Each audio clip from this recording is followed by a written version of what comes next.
Welcome all to Eat, Drink, and Explore with Cece. We're back on the Formula One cooking circuit, and they are in Miami, Florida this weekend. So this Friday to Sunday, and it is round 6 of the 2024 circuit.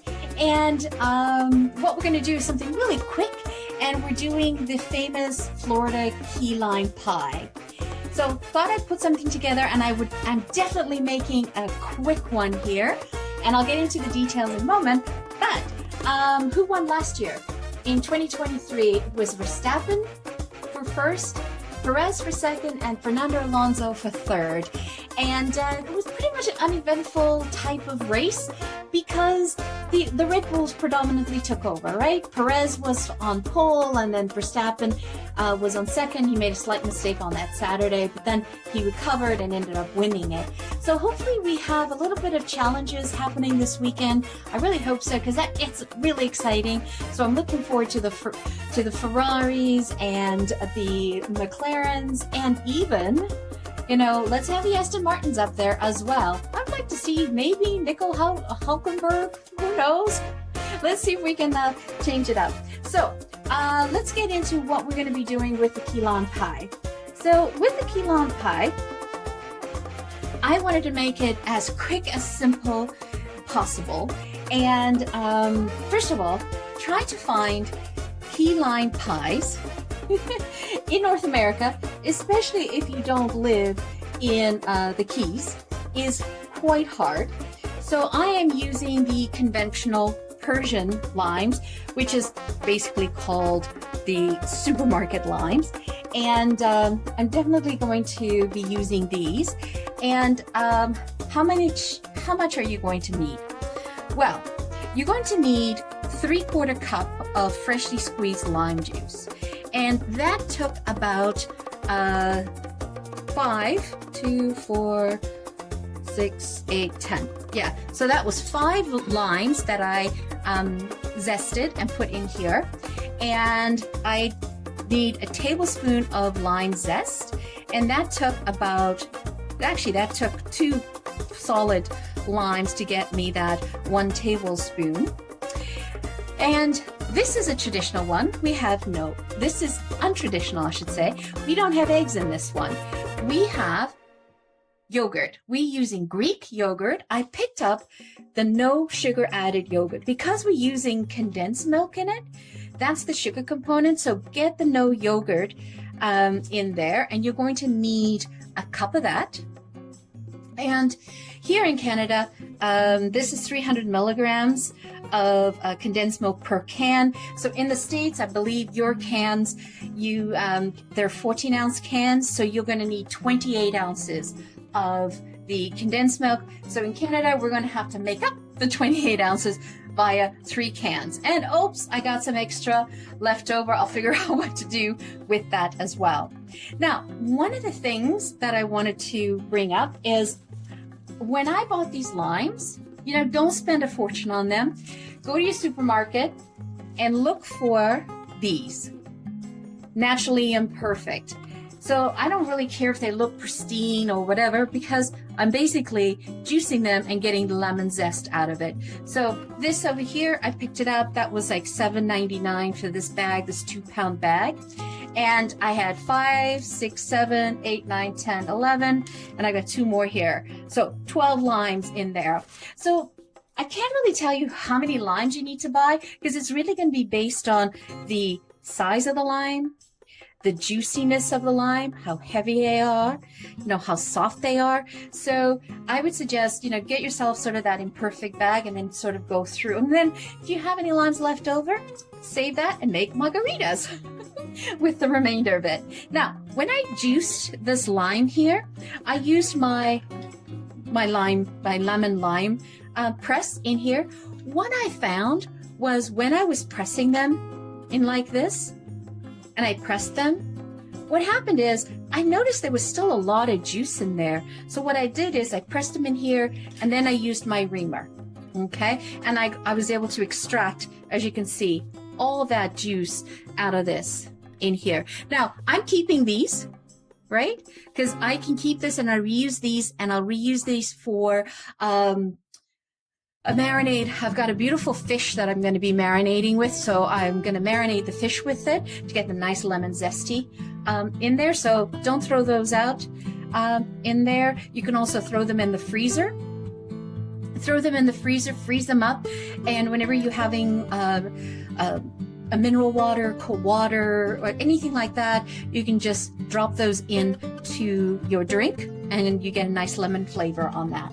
Oh, one thing I forgot to mention is before you zest your lemons or cut up your lemons, make sure to wash them well. Get rid of the waxy film and anything like that. Make sure they're washed perfectly, especially if they're not organic.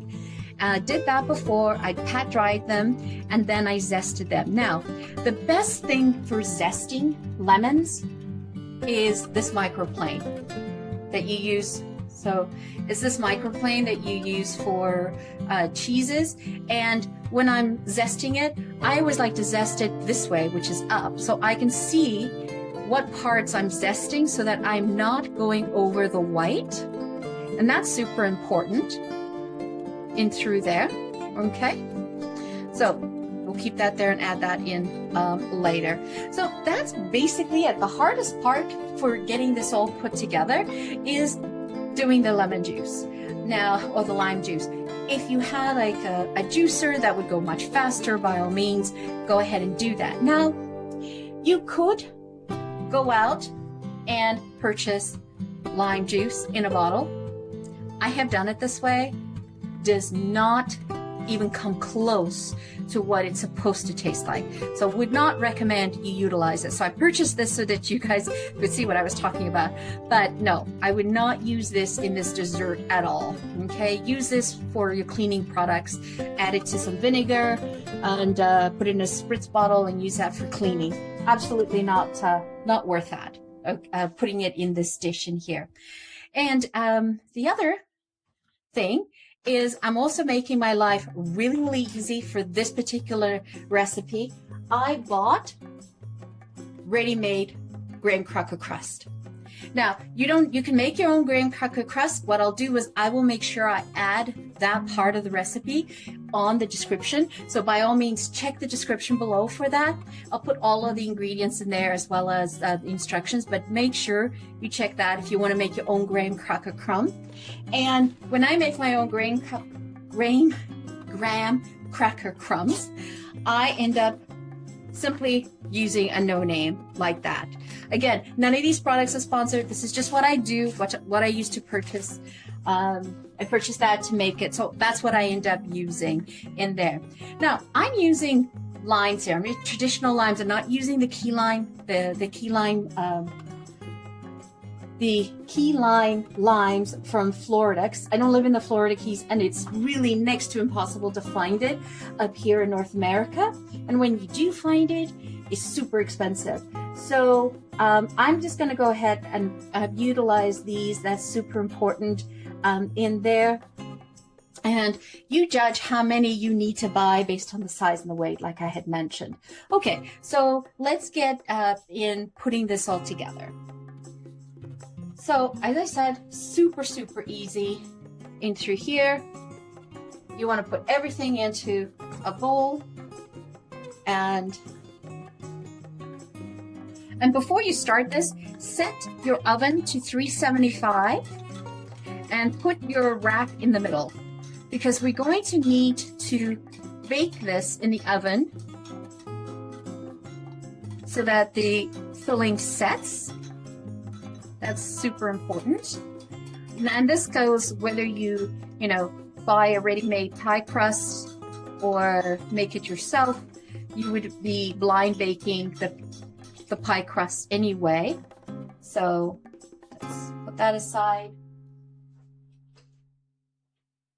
And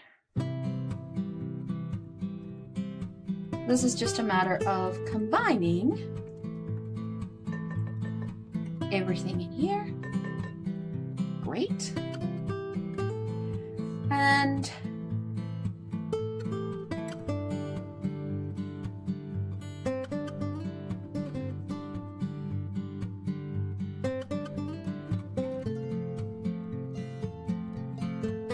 that we want to put in the lime.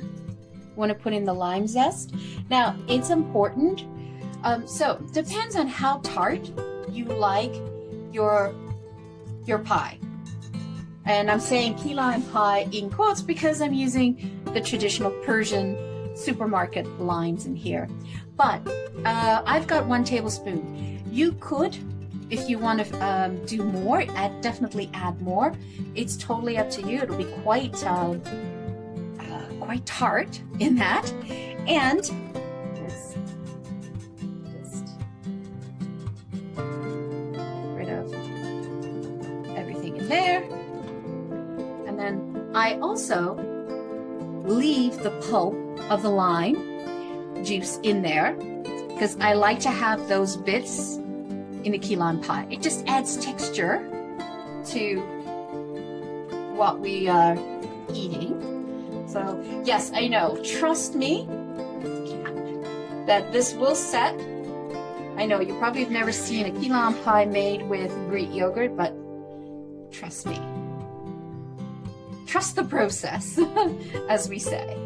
Okay, so we're going to add in the condensed milk.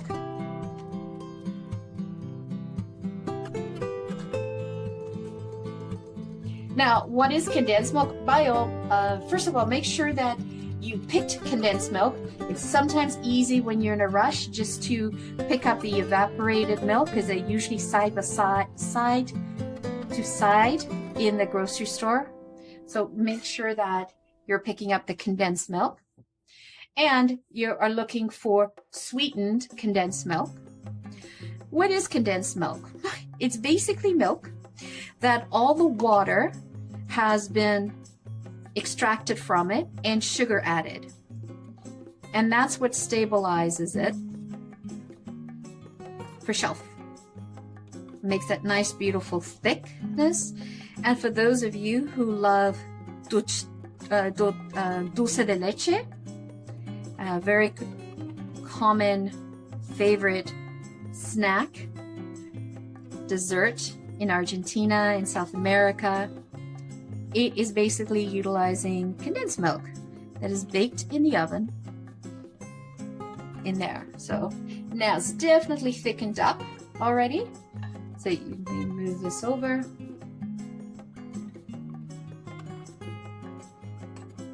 So you can see it's starting to be a little harder for me to twist that in there.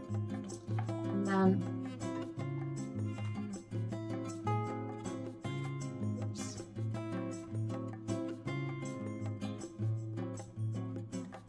Add the second one.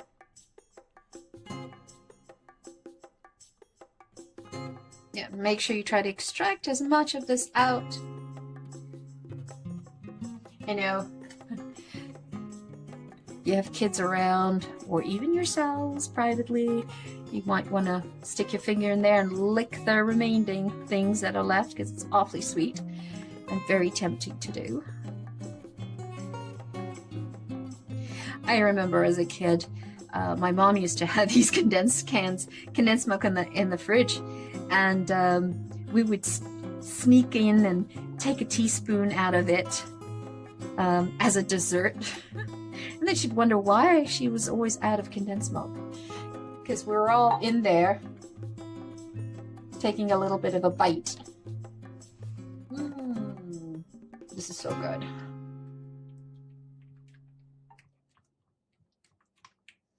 Let's go. And then open up the third. Then remember, you need 28 ounces. So use half of this can.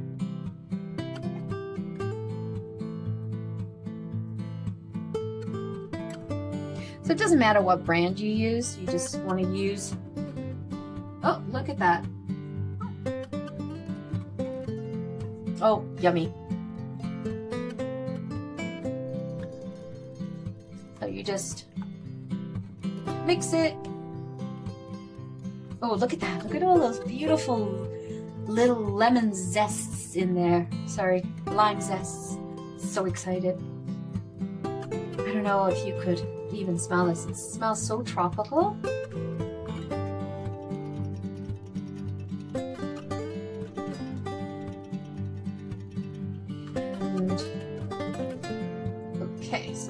grab a spoon to taste.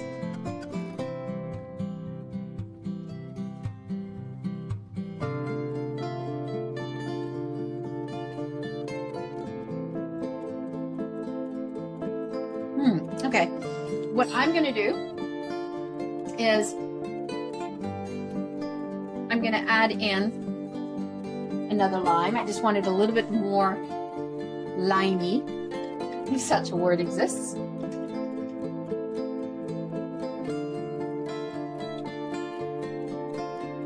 I'm just gonna do a half. Oh, so you can see here how it didn't really extract everything out. So now if I just come back in,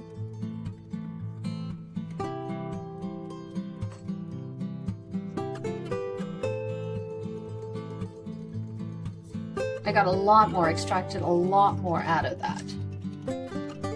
Perfect.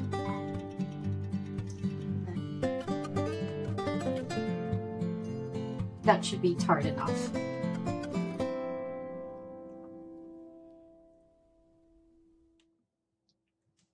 I'm just adding some extra condensed milk because I want to make sure that there's no lime juice floating on the top. I want to mix it all in together. Perfect. Okay, so just give me 2 minutes to clean this all up and then we'll get to pouring it in the container. All right, so what we're going to do is we're going to put these into these ready-made pie crusts, and you notice that I have a chocolate one and I have a regular one. As you know, I like to mix up flavors, stuff like that. And by the way, the recipe that I just did, you could change the limes out for lemons. You could change it out for mandarins or oranges. You can mix and match. You can do like a lemon lime in here. That's also worked out for me in the past. So really great, easy summer, summer dishes. And you don't have to worry about eggs or anything like that. So, all right. So I'm using this spoon scoop that I got. I love this. And do some in here. Whee! Looks so pretty, doesn't it? And then the way I decorate it on the top is just with some lime zest, maybe some lime slices, and you can whip up some whipping cream and do your own whipping cream on there, or you can buy the ready-made whipping cream to make your life easy and use that. So I've done that in the past. I don't want to overfill these, and one's always going to be nicer in presentation than the other because I either put too much here or not enough, so you judge it. Either way, it's going to get eaten. People are not going to complain. Trust me. Just try to get every possible ounce. Now, you're going to put this in the oven for 15 minutes. So you've preheated your oven when you started putting this all together. You set the oven to 375, so you've preheated it. And we are going to bake it on the middle rack for 15 minutes at 375.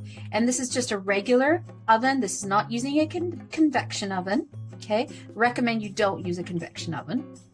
And when you take it out, it is intended to be, the filling's gonna be almost set, and it should be just a little bit wobbly, okay, in the middle. Take it out, and then you cool it down and put it in the fridge, okay, and leave it in the refrigerator to chill for at least 3 hours before you cut into it.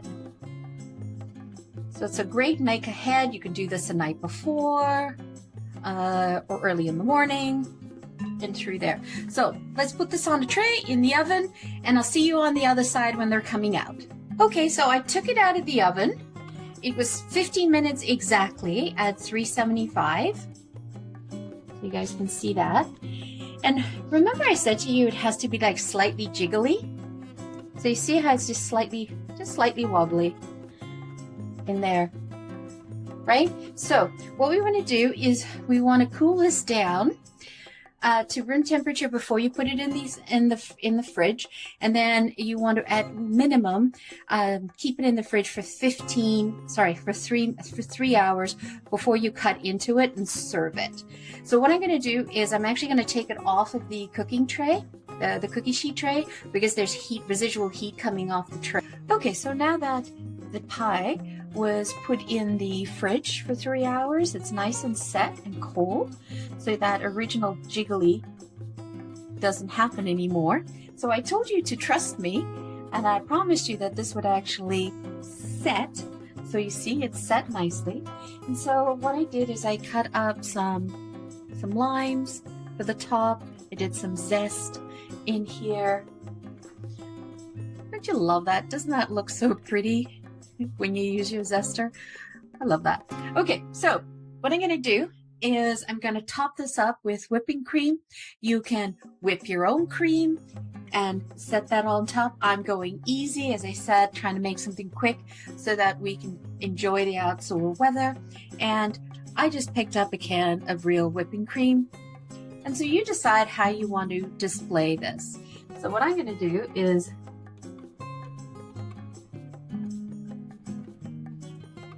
go in the middle.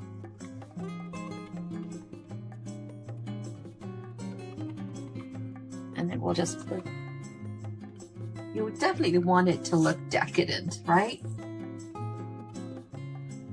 And you want to sort of, when you're using the whipped cream thing, is you just kind of want to sort of do like mounds like that.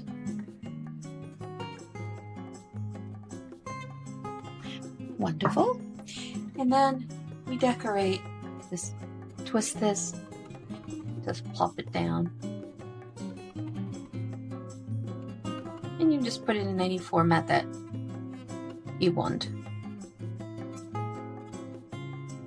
I just like to have a bit of color on top, just to tell the person that this happens to be a lime. It doesn't have to be 100% perfect. It's up to you. Adding in a little bit of height. And then I love to just sprinkle a little bit of the lemon zest. Nice big long ribbons. I purposely didn't want to use the grater to zest it tiny. I wanted to be able to visually see it on here. And then you just pop this back in the fridge for it to harden, or you can serve it right away. I am not going to cut into it because I'm going to be serving that later. But you can see, nice and done, finished, ready to go. It's decadent. Anyone would enjoy that key lime pie. Now, I'm going to be, I'm calling it a key lime pie, but I did actually use the Persian supermarket, the Persian limes, which is what you get in the supermarket. But you wouldn't know the difference. You wouldn't know the flavor. It has the same components in there, and it's not as tart as the small little Florida key lime lemons. But you can add extra of the zest, like I told you, extra lime juice to add more components in there as well. So there you have it. So thank you so much for joining me. I greatly appreciate it. And let's see who wins this year the Formula One for Miami. You know, is it going to be again Red Bull, Verstappen, Perez, 1-2? Is Alonso going to kick in here and be in there as well compared to last year? Or are we going to see some new faces? Here I'm hoping for some new faces, some unexpected faces on the podium, as opposed to the McLarens, as opposed to the Red Bulls. But hopefully we can see some young blood in there, some changes, and we'll go from there. Well, thank you so much for joining me today. It was greatly appreciated. Here we have a key lime pie ready to go to enjoy, and it can be done really quickly. Not a lot of effort putting in other than making the lime, getting the lime extracted. But if you have a juicer, that's even faster. I didn't have the juicer. I had to do it manually. But I just wanted to say thank you so much for joining me. I greatly appreciate it. And if you like this video, by all means, hit the like button. If you haven't yet subscribed, we'd love for you to subscribe so that you can get notifications when we post our next videos. It also helps our YouTube algorithm promote this channel to other enthusiasts like yourselves. We are looking to grow this channel to 1,000 subscribers. I'm really hoping that all of you can just help me get to my goal of 1,000 subscribers. That's what I set out to do this year, and I'd love to accomplish that by the end of the year. So thank you so much for helping me in my journey on this. Hopefully I can see you on the next video, adding in some comments and interacting with us. Once again, thank you so much from the bottom of my heart. Ciao for now.